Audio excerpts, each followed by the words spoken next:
साबिक सफीर मसूद खान साहब हमारे साथ मौजूद हैं, उन्हें भी शामिल गुफ्तगू करते हैं। मसूद साहब, बहुत शुक्रिया एयरवेक को वक्त देने के लिए। वही चीजें, तमाम चीजें रिकॉल हो रही हैं, एक नहीं, दो नहीं, तीसरी बार रिकॉल हो रही हैं कि इसराइल अटैक करता है, ईरान रिटेलिएट करता है, अमेरिका मुदाखलत करता है, मुज़ाकरात होते हैं और फिर से अमेरिका अंदर आता है। और अब डोनाल्ड ट्रंप की तरफ से ये कहा जा रहा है कि हमने बड़ा ऑपरेशन शुरू कर दिया है। दोनों तरफ से इस वक्त अटैक किए जा रहे हैं। क्या कहेंगे, सिचुएशन किस तरफ जाती देख रहे हैं आप? सूरत हाल लम्हा बहुत खतरनाक हो रही है। और दूसरी मैं आपको बता रहा हूँ कि ये जो है, पिछले साल भी जब इसराइल ने हमला किया था अमेरिका की मुशावरत से किया था ईरान के ऊपर, इस मरतबा भी जो बाहमी मुशावरत के बाद उन्होंने ये हमला किया है। और इसके दो पिंसर्स हैं, एक जो है ईरान की तरफ से है और दूसरा जो है वो अमेरिका की तरफ से है। और सदर ट्रंप ने वाज़े पैगाम दे दिए हैं उनको, जो है खुद अमेरिका के अंदर जो है उनके हामी और हिमायती और मेगा बेस जो है, और ख़ासतौर से उनके बहुत करीबी साथी लिंडसे ग्राहम जो है, बड़े अरसे से कह रहे थे कि ये आपके लिए एक तारीखी मौका है, ईरान को शिकस्त दे दें। और इसी वजह से आपने देखा होगा कि अमेरिका इस पूरे मंसूबे के ऊपर काम कर रहा था। उसमें एक ये कि उन्होंने यहाँ बहरी बेड़ा इकट्ठा किया। उससे पहले जो है वहाँ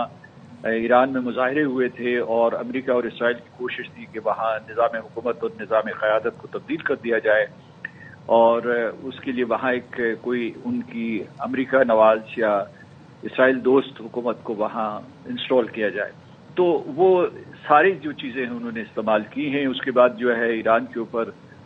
माशी पाबंदियों का शिकंजा भी ज़्यादा सख्त किया गया था हाल ही में। और मुज़ाकरात जो है, मेरा ख्याल है कि एक डिसेप्शन या डिवर्शन के लिए इस्तेमाल किए गए, क्योंकि अगर वो सिर्फ मुज़ाकरात पे इन्हिसार करते तो फिर इतना जो बिल्डअप जो है, जो मिलिट्री बिल्डअप है, वो ईरान के करीब ना होता। क्योंकि इसमें भी जो है बहुत वसाइल लगते हैं, यानी ये यूं नहीं होता कि बस बहरी बेड़े जो है वो सेल करना शुरू कर देते हैं, उनके ऊपर बहुत अखराजात आते हैं और वो आपको मतलब है जस्टिफाई भी करने होते हैं। तो इस वजह से वो मुकम्मल इरादे से आए हैं। उन्होंने मतलब फिर जो है सदर ट्रंप ने बराह रास्त दो पैगाम दिए हैं ईरान के लोगों को, एक पासदारान को कि वो हथियार डाल दे और उनको इम्यूनिटी दे दी जाएगी, और दूसरा उन्होंने ये कहा है कि ईरान के लोगों को कहा है कि वो उठ खड़े हों, उनको बगावत की दावत दी है और कि वो इस निज़ाम और क़यादत को तब्दील कर दें। अच्छा, ये जो मसूद साहब बार बार डोनाल्ड ट्रंप जिस तरीके से हम देखते हैं कि ईरान के लोगों को दावत देते हैं बगावत की, और उनको बार बार मोटिवेट करते हैं, पुश करते हैं रिबेल करने के लिए,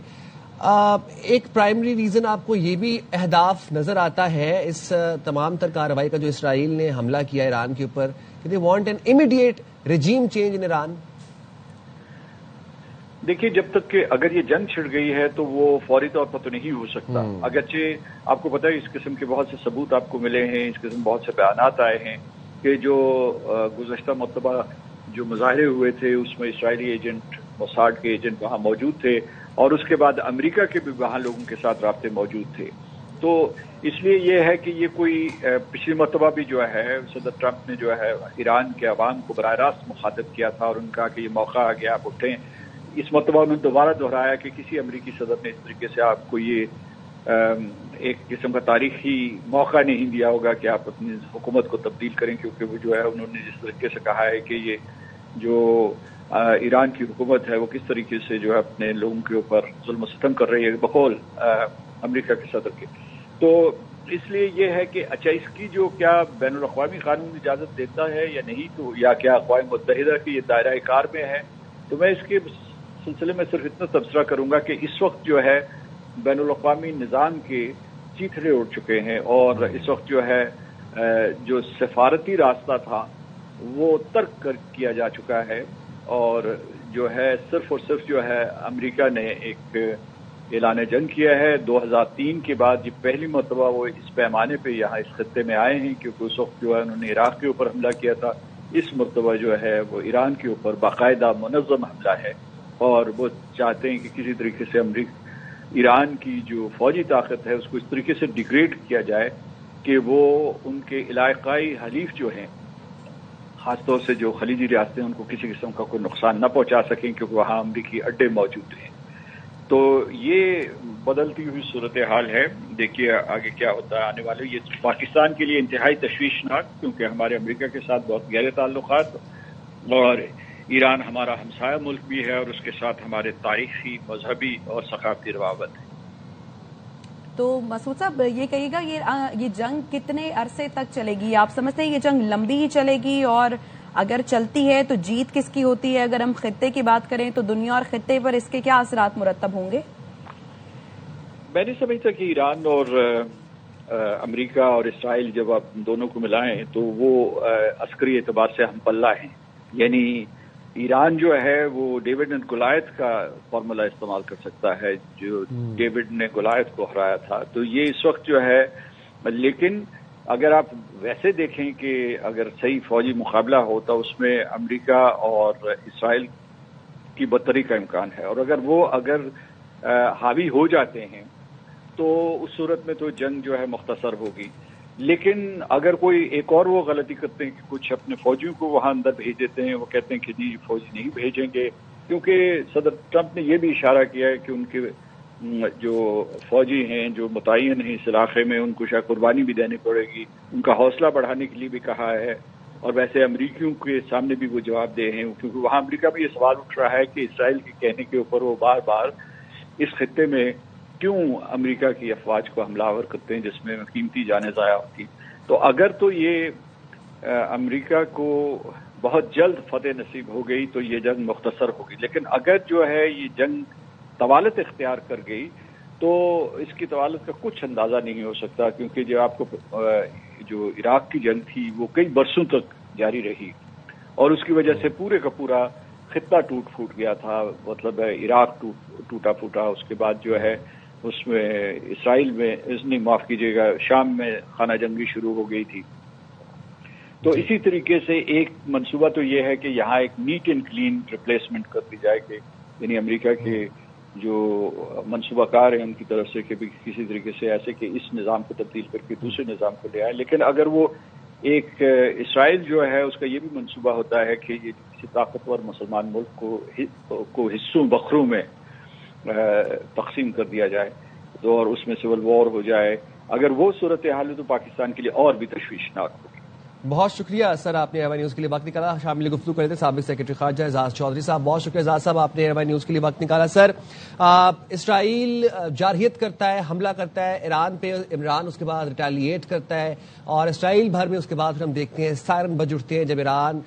میزائلز داغتا ہے اسرائیل کی جانب۔ کیا لگتا ہے آپ کو کہ کیا ایک پراپر فل فلیج جنگ کا آغاز ہو چکا ہے، یا پھر یہ صرف سرجیکل اسٹرائکس ہیں؟ آپ کا انیشیل رسپانس جانا چاہوں گا سر۔ دیکھیں، اس میں جو ان نون فیکٹر ہے وہ ایک ہی ہے، کیا ایران کے پاس میزائل داغنے کی وہ استطاعت ہے جس کا وہ ابھی تک دعویٰ کرتے رہے ہیں؟ اور اگر وہ طاقت ہے کہ اسرائیل کے اوپر وہ میزائلوں کی بارش کرتے ہیں اور امریکی اڈوں پر، پھر تو یقیناً یہ سرجیکل اسٹرائک کی حد تک ہی رہے گا، کیونکہ اسرائیل بھی برداشت نہیں کر سکتا زیادہ جو لمبی جنگ۔ آپ کو یاد ہے پچھلی مرتبہ 10 روزہ جنگ بھی اس لیے صرف بند ہو گئی کیونکہ اسرائیل کے پاس وہ ایک افراتفری وہاں پھیل گئی تھی، ایرانی میزائل وہاں پہ برس رہے تھے، تو اور آئرن ڈوم بھی کام نہیں کیا تھا۔ اگر تو وہ ایران وہ اپنی قوت ہے اس کے بعد بچی ہوئی کر سکتا ہے اور وہ دعویٰ کر رہا تھا، تو یقیناً میں سمجھتا ہوں کہ یہ 10-12 دن میں ختم ہو جائے گی۔ لیکن اگر وہ نہیں ہوا ان کے پاس، تو پھر میں سمجھتا ہوں کہ ان کو پھر شاید اتنے بڑے دعوے بھی نہیں کرنے چاہیے تھے اور اتنا اس مقام پہ بھی نہیں لانا چاہیے تھا، کیونکہ اب تو صاف نظر آ رہا ہے کہ اسرائیل اور امریکہ یہ چاہتے ہیں کہ ان کی جو رجیم ہے اس کے جو چیدہ افراد ہیں ان کو ٹارگٹ کریں تاکہ وہاں پہ ایک افراتفری پھیل جائے، اور ایک افراتفری کے نتیجے میں لوگ سڑکوں پہ آ جائیں اور ایک کیوس میں سے کوئی ایک نئی حکومت جو ہے وہ جی اعزاز صاحب تو یہ جی پلیز کنٹینیو۔ ہاں، میں صرف یہ کہہ رہا تھا کہ یہ جو فیکٹر ہے ان نون فیکٹر، یہ بہت ہی امپورٹنٹ ہے۔ ابھی اگلے چند گھنٹوں میں پتہ چل جائے گا کہ ایران جو ہے وہ جواب دے سک رہا ہے کہ نہیں دے سک رہا، اور اگر وہ دے سکتا ہے تو میں سمجھتا ہوں کہ جنگ زیادہ طول نہیں پکڑے گی، لیکن اگر وہ نہیں دے سکتا اور ایران کے اندر ایک بہت بڑی تبدیلی آ جاتی ہے تو پھر تو پورے خطے میں بھی مسائل جو ہیں وہ بڑھ سکتے ہیں۔ جی تو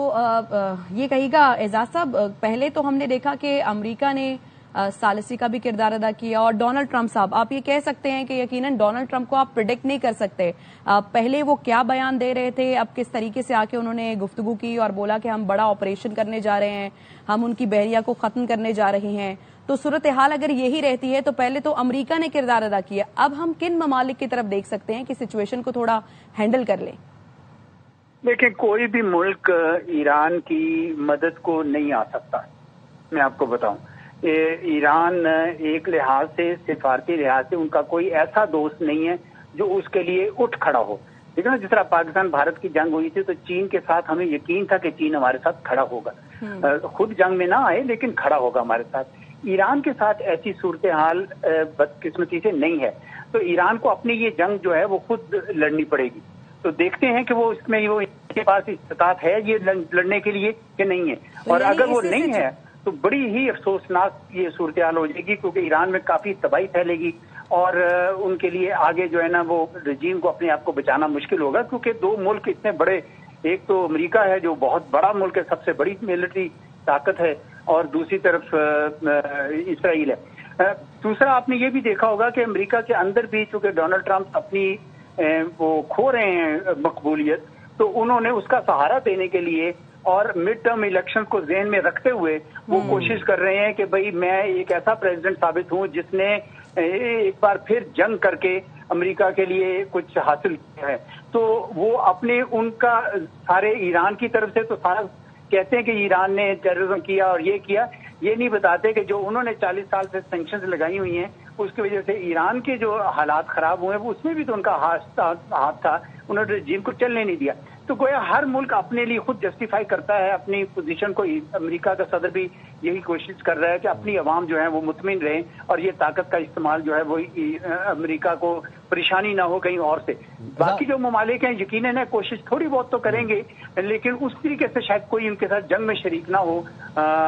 ईरान के साथ, ईरान को ये जब खुद लड़ना हो। जंग में तो पिछली दफा भी कोई शरीक नहीं हुआ था। जब ईरान ने रिटेलिएट किया था तो हमने देखा कि महज चीन और रूस की जानिब से मजम्मती बयान आते रहे। लेकिन आजाद साहब, आपने कहा कि जंग ईरान को अकेले ही लड़नी है। मैं आपसे जानना चाहता हूं कि इस जंग के अब खित्ते पे खास तौर पर क्या असरात हो रहे हैं, इकोनॉमिकली भी और जब हम अमन को कंसिडर करें उस हवाले से भी। देखिए, बहुत खतरनाक हो सकता है अगर ईरान के पास ये इस्तात है, ये कैपेसिटी है कि वो मिसाइल दागे तो वो तीनों तरफ जाएगा। वो इसराइल की तरफ भी जाएगा, अमेरिकी अड्डों पे भी जाएगा और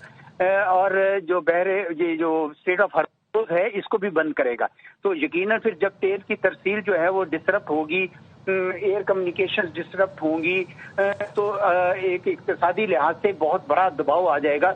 पाकिस्तान जैसे मुल्क भी उससे मुतासर होंगे क्योंकि हम भी तेल पे डिपेंडेंट हैं, बहुत सारी दुनिया के मुल्क जो है ना तेल पे डिपेंडेंट हैं, तो काफी अफरा तफरी आ सकती है। अब इसमें जो गल्फ रियासतें हैं ये भी बहुत वल्नरेबल पोजीशन में है। अब यूएई तो बाकायदा साथ दे रहा है इसराइल का, अगर तक जंग में नहीं दे रहा लेकिन वैसे है, तो कहीं अगर जंग का दायरा थोड़ा फैले अरब रियासतों की तरफ तो उसमें फिर इतने सारे लोग जो बाहर से आके रह रहे हैं उसमें पाकिस्तानी भी हैं, तो बहुत खतरनाक सूरत हाल हमारे सारे मुल्कों के लिए हो सकती है। इसलिए कोशिश और ख्वाहिश तो यही होनी चाहिए कि ईरान भी जवाबी कार्रवाई कर ले, बिल्कुल उसी तरीके से जिस तरीके से जून में 10 रोजा जंग में हुआ था कि ये भी जवाब दे दें और वो दोनों के लिए फेस सेविंग हो जाए और मामला जो है वो किसी यानी बातचीत की मेज के ऊपर चला जाए। जी तो एजाज साहब, ये कहेगा आपने मकबूलियत की बात की डोनाल्ड ट्रंप साहब की, तो अगर हम बात करें लोग अमेरिका की तरफ जाते हैं रोजगार के लिए, ट्रंप की इमिग्रेशन पॉलिसी की अगर हम बात करें उसकी इंटरनल प्रॉब्लम्स जो है वो अब इंक्रीज होता देख रहे हैं आप डिक्रीज, इस तरह डोनाल्ड ट्रंप की जानिब से ऐलान करने के बाद? देखिए, माजी में तो यही देखा गया है कि जो वॉर प्रेसिडेंट्स होते हैं, जो जंग करते हैं, वो अमूमन मकबूल हो जाते हैं अवाम में। लेकिन ये इन्होंने चूंकि अपना इलेक्शन इस पे लड़ा था कि अब हमने कोई और जंगें नहीं करनी, लेकिन उससे इनकी मकबूलियत में इजाफा नहीं हुआ। इमिग्रेशन के ऊपर अलबत्ता इनको थोड़ा सा हुआ है कि भाई इनके खिलाफ ही बल्कि सेंटीमेंट उभरा है, और जब से इसराइल की इन्होंने उस जेनोसाइडल वॉर की हमायत की है उस पे ऊपर भी आपने देखा होगा कि इनकी मकबूलियत में, तो अब ये एक किस्म का क्या कहते हैं उसको गैम्बल कर रहे हैं कि शायद इस जंग की वजह से मेरी मकबूलियत में ऊपर हो जाऊं और मिड टर्म इलेक्शंस में इनकी पार्टी दोबारा ऊपर आ जाए, क्योंकि अगर इनकी पार्टी ऊपर ना आई तो डोनाल्ड ट्रंप साहब जो है वो अपनी सारी कुव्वत खो बैठेंगे। इसलिए मुझे तो लगता है कि इसके सियासी मकासद ज्यादा हैं इस जंग के, वरना ईरान का तो ये खुद कह रहे थे कि हमने इनके न्यूक्लियर कैपेबिलिटी खत्म कर दी हुई है, वो कहते थे हमने ऑब्लिटरेट कर दी है, ये लफ्ज इस्तेमाल करते थे, तो कोई वजह नहीं बनती है। और अब ये जो मिसाइलों के ऊपर उन्होंने हदबंदी करने की कोशिश की थी, वो तो ईरान नहीं मानेगा ना, वो जो आपने एजेंडा देखा होगा बातचीत का, तो उसमें वो तो ईरान मानेगा नहीं, कौन अपने मौत के परवाने के ऊपर दस्तखत करता है। तो चुनाच मुझे तो यही लगता है कि ये इसके सियासी मकासद हैं, और इसलिए अगर ईरान ने कहीं से जवाब दे दिया तो उनको कॉस्ट बढ़ती नजर आई तो फिर वो रुक जाएंगे, फिर वो शायद इतनी लंबी जंग ना करें। लेकिन अगर ये जंग तूल पकड़ गई, जिस तरह माजी में कई बार ऐसा हुआ है, अगर वो जंग तूल पकड़ गई तो वो खतरनाक हो सकता है। लेकिन मुझे लगता नहीं कि ये जंग ज्यादा तूल पकड़ेगी, मुझे लगता है कि 10-15 रोज की जंग है। जी 10-15 रोज की जंग है। बहुत शुक्रिया एजाज साहब, आपने एबी न्यूज के लिए वक्त निकाला।